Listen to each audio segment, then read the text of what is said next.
It's not every day that a couple of master guitar builders reach out to you and say, we'll build you anything you want at no charge. So when Chris and Matt of Driftwood Guitars reached out to me and essentially said those exact words, of course I couldn't turn them down. And now, almost a year later, I am holding the result of this collaboration between myself and Driftwood Guitars. And if you ask me, the end result is essentially the ultimate single pickup guitar.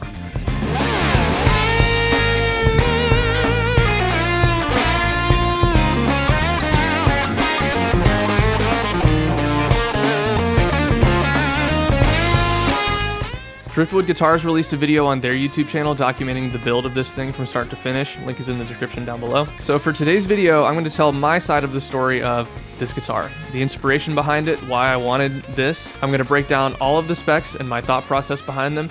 And last but not least, I'm going to demo it for you guys. So let's get into it.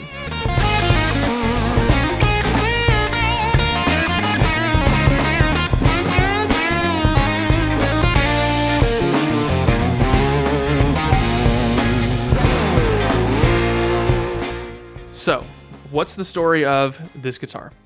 Well, it actually starts with another guitar that I own. This is my 2019 Gibson Les Paul Jr. Out of all of the guitars that I'm fortunate enough to own, this is the one that I cherish the most. If the house was burning down and I could only grab one guitar, this is the one I'm grabbing. It's just a regular old Gibson USA Les Paul Jr., not custom shop or reissue or anything like that. It's just a normal Les Paul Jr. So why do I love this thing so much? Well, the reason is this guitar once belonged to my good friend and bandmate, Denton Elkins, who sadly is no longer with us. He passed away in 2020. He was an amazing friend and an incredible musician.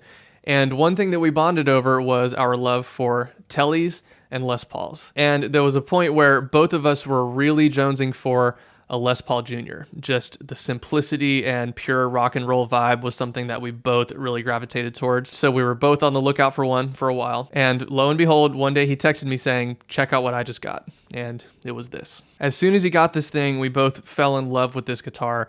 And he brought it out to gigs and played it and let me play it sometimes. And so yeah, we just kind of bonded over this guitar. Sadly though, he only got to play this thing for a few months, and long story short, after he died, I ended up with the guitar. It makes me think of my friend Denton every time I pick it up, and it's something that I'll always remember him by. So clearly this particular guitar has a ton of sentimental value for me, but that's not the only reason why I love it. Gigging with this guitar pretty regularly for the last 4 years or so has taught me that I love single pickup guitars for what I do, and particularly single bridge pickup guitars, and especially the Les Paul Jr. platform. I'm going to make another video at some point where I really break down what makes single pickup guitars so great and how to get the most out of them, but just to keep it brief, I love the single pickup aspect in general for playing live because it forces you to not overthink your tone while on stage. Now you can coax out more tones from this than you might think by adjusting your volume and tone knobs and changing where your right hand is placed for picking, but still there are only so many sounds you can get with this guitar, which forces you to not focus on changing pickup positions and dialing in the exact perfect sound for that specific moment of that song, and instead just dialing in a tone that works and focusing on playing the guitar, not fiddling with stuff.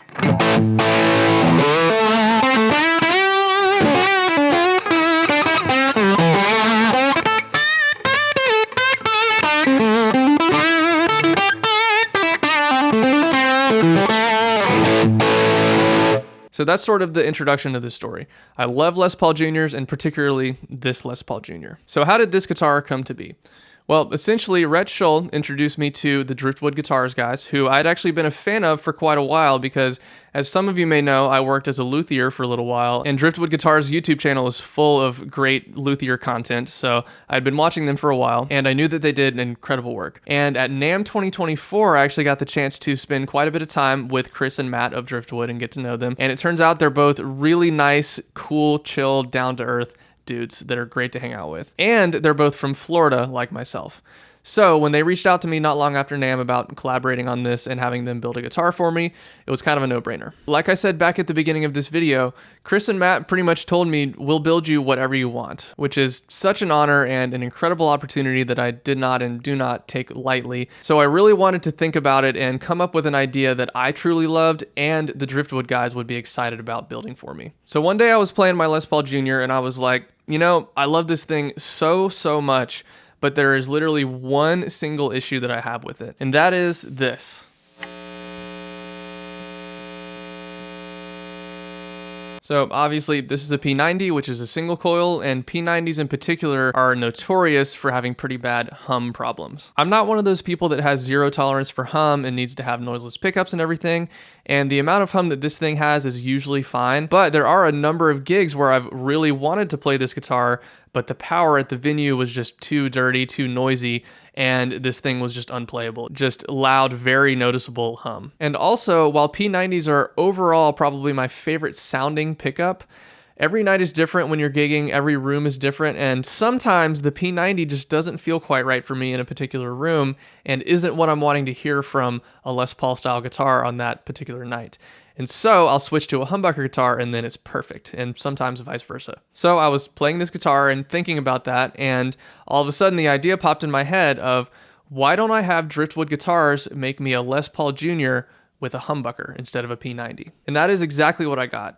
The purpose of this guitar for me is to be a humbucker-equipped counterpart to my beloved Les Paul Jr. And when it comes to that and all other aspects of this thing, Chris and Matt absolutely knocked it out of the park with this guitar. This thing totally captures the spirit and vibe of my Les Paul Jr., but gives me the humbucker sound when I want or need it.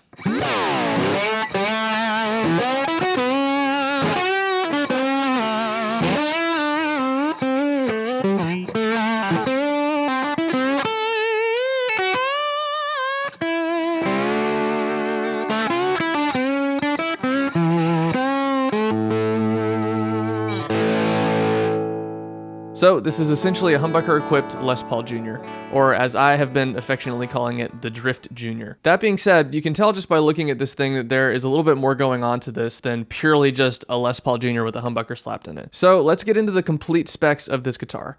First of all, if you follow Driftwood Guitars or have seen any of their work, then you'll know that their thing is highly ornate guitars with fancy woods, extremely intricate custom inlays that are absolute works of art, pearl and abalone everywhere, and just generally blinged out guitars. Tasteful, but very fancy guitars. So with that in mind, for this guitar, I thought it would be really cool to get some of the Driftwood Guitars sort of aesthetic into it while still keeping it classic and paying homage to the original guitar. So I basically wanted this to be a sort of elevated or slightly fancier looking Les Paul Jr. When I first pitched that idea to Chris and Matt, they were both super stoked about it and totally on board to bring it to life. That being said though, I think Chris and Matt's vision of what I was talking about was a little bit fancier and blingier than what I initially had in mind, whereas I wanted it to stay more on the understated side, just with some subtle little upgrades. And if you ask me, what we landed on is the perfect compromise between my sort of more understated vintage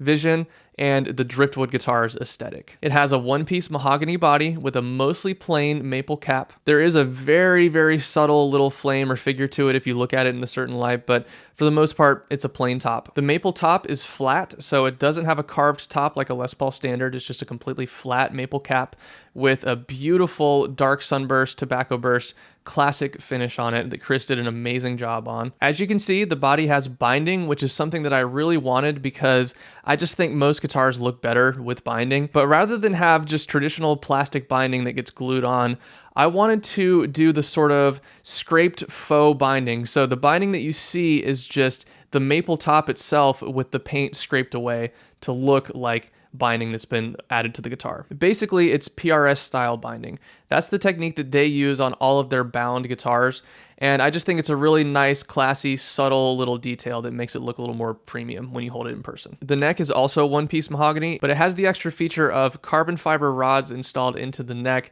in addition to the truss rod to give it extra stability, which was suggested by the Driftwood guys. And here's the kicker with this guitar.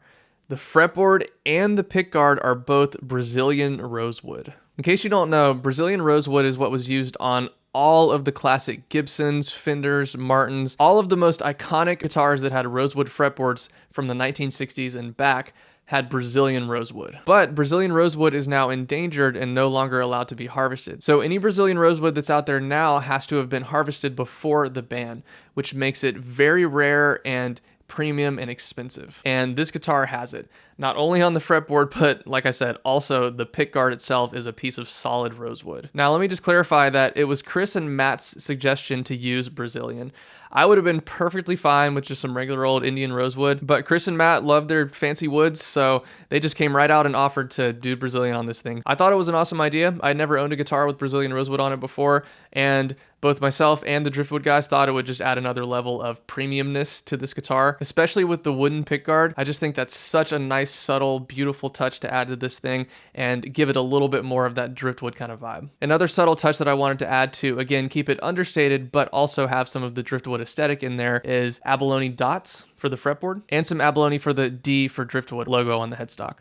Oh, and by the way, the headstock overlay is Brazilian rosewood as well. It has Waverly tuning machines, which are some of the nicest you can get. The back of the headstock has a maple backstrap or a sort of maple insert to give that part of the neck extra stability and strength to prevent breakage. And Chris actually added a subtle little sunburst onto that part to match the body finish. The frets are StewMac stainless steel medium higher frets, which stainless steel is a new thing for me. I've never had a guitar with stainless, and I'll admit that I was a little bit hesitant to try them because I've always heard that they're a little bit brighter sounding than normal nickel silver frets, but the Driftwood guys suggested that I try them out, and I did like the idea of not having to polish my frets all the time because, you know, I live in Florida and I have really acidic hand oils and sweat and stuff. And so my frets tarnish really, really fast on all my other guitars, and I have to polish them pretty much every string change. So not having to do that sounded really nice. And so far, they sound just fine, and they feel nice and slick for bending. It has a bone nut, and one of the nicest features of this guitar, I think, is the neck joint. If you look at a classic vintage style Les Paul Jr., they have this very, very simple and chunky and primitive looking neck joint. And despite the fact that it's a little clunky, I actually really love that classic neck joint, and I feel like it adds to just the resonance and the punch of a classic Les Paul Jr. So initially, I really wanted Driftwood to do that exact same style of neck joint, but they kind of pushed back about it, and they really didn't want to do a neck joint that was so primitive just for the sake of vintage accuracy. So it took a little convincing on their part, but they eventually talked me into letting them design a more modern style neck joint for this guitar. And I'm really glad they did, because what they came up with is perfect. It keeps the simplicity and just solidness of the vintage Les Paul Jr. neck joint, but it makes it way more ergonomic by having the neck fit in flush with the cutaway. And it has this beautiful rounded over, blended, contoured heel without being too modern. It still has that kind of vintage sort of taste to it. And lastly, when it comes to the woodwork of this guitar, the one-piece mahogany body is actually chambered. One of the main things that I stressed to the Driftwood guys is that I wanted the guitar to be nice and lightweight. And I didn't really care exactly how they got to that point. And so when they suggested that we do a chambered body, I was totally cool with it. I just wanted lightweight, resonant. And this guitar is very much that. It's about 6 pounds, and I don't know if it comes across with the mic, but it rings really loud and clear acoustically. Now let's move on to hardware and electronics. So when it comes to the hardware, there's really only one thing to talk about, and that is the wraparound tailpiece. I believe that this one-piece wraparound bridge is a key factor of the Les Paul Jr. sound.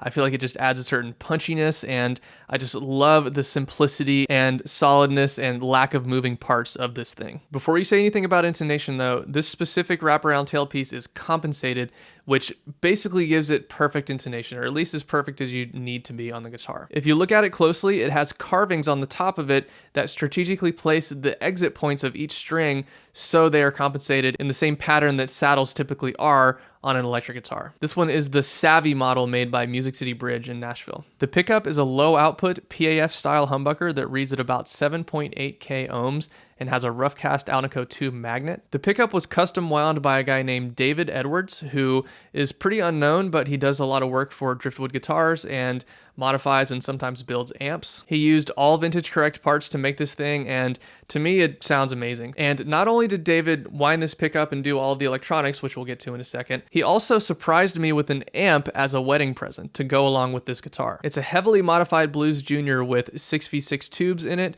a Celestion creamback speaker, an added presence knob, and tons of other tone stack tweaks that honestly make this thing the best sounding Blues Junior I've ever played. It's seriously such a thoughtful and generous gift that I truly did not expect, so thank you so much, David, for the amp and for all of the work you did on this guitar. David has a YouTube channel that he's trying to get up and running, and he actually made a video about this amp and the mods that he did to it, so be sure to go check out his channel on the link in the description down below. Now onto the wiring of this guitar. So I'm actually very picky about potentiometers in my guitars, almost more so than pickups. I have to have a specific type of pot for my volume knob and a different one for my tone knob, because different types of pots with different values and different tapers have a different sort of sweep to them depending on what position they're in. It has a vintage Bumblebee style paper and oil cap that is the normal Gibson .022 value. And last but not least, which I'm sure you've been wondering this whole time, what does the switch do? This switch is honestly one of my favorite things about the whole guitar. And it's not a coil split, it's not a coil tap, not a phase switch, not a preamp boost, nothing like that. So what is it? Well, it's a 50s wiring to modern wiring switch. If you've never heard of these wiring styles before, basically they're just two different ways to wire up the capacitor that goes between the volume and tone knobs, which change the way these two knobs interact with each other and the types of tones you can get by manipulating them. If you want a full breakdown of the differences between these two wiring styles, then I actually made a video on this topic a while back that I'm going to put in the link of the description of this video down below. But for now, I'm just going to quickly explain what the main difference is and why this switch is going to be so useful for me. First of all, you need to know that my typical rig is just plugging straight into a cranked tube amp with no overdrive pedals in front, nothing on the floor, and so I'm completely controlling my gain level from my guitar's volume knob. So when the volume knob's on 10, that's my biggest, loudest lead tone. And when the guitar's volume knob is on 10, the switch basically does nothing. There's almost no difference between 50s and modern wiring when the volume knob is on 10. And then when I want to clean things up, I just roll my guitar's volume knob down. And that is where this 50s modern wiring switch makes a huge difference. Basically, when this is in modern wiring mode, which is when the switch is up, the more you turn the volume knob down, the more treble you lose. This is with the volume rolled down to about 4 or so.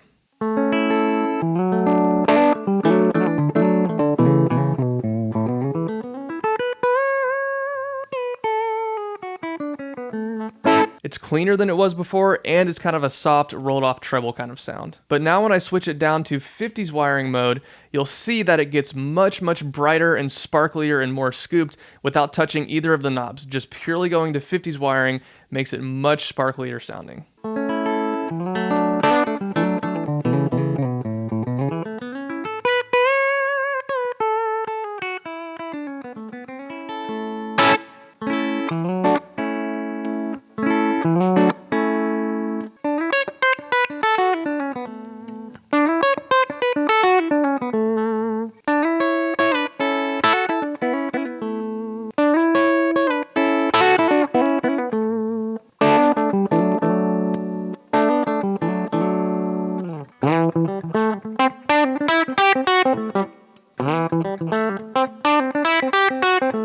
So as you can hear, there's a huge difference between these two wiring styles as soon as you turn the volume knob down.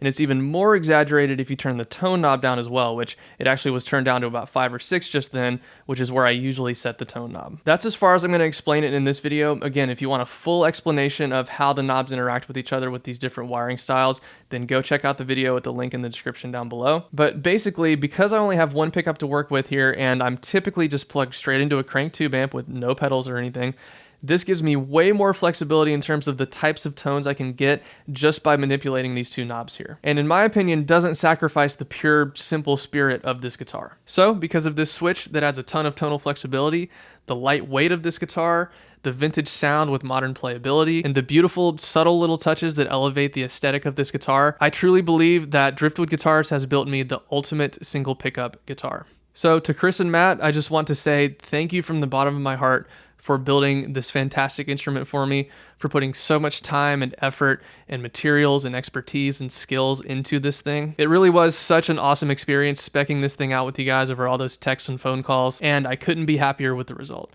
I'm honored to have this guitar, and I'm honored to be friends with you guys. And I want to give one more special thanks to Matt specifically for driving 5 hours to hand deliver this thing to me. And I want to give one more massive thank you to David Edwards for doing such a fantastic job on all of the wiring of this guitar. And again, for the incredibly generous gift of that amp. Chris, Matt, David, you guys are awesome. Thank you so much. That does it for today's video. Thank you guys so much for watching. Be sure to go check out Driftwood Guitars website and YouTube channel at the links down below, as well as David Edwards Designs YouTube channel down below. If you could please like, comment, subscribe, and click the bell notification icon to get notified whenever I post new videos. It really truly does help out my channel a lot. Thank you so much for watching, and see you next time.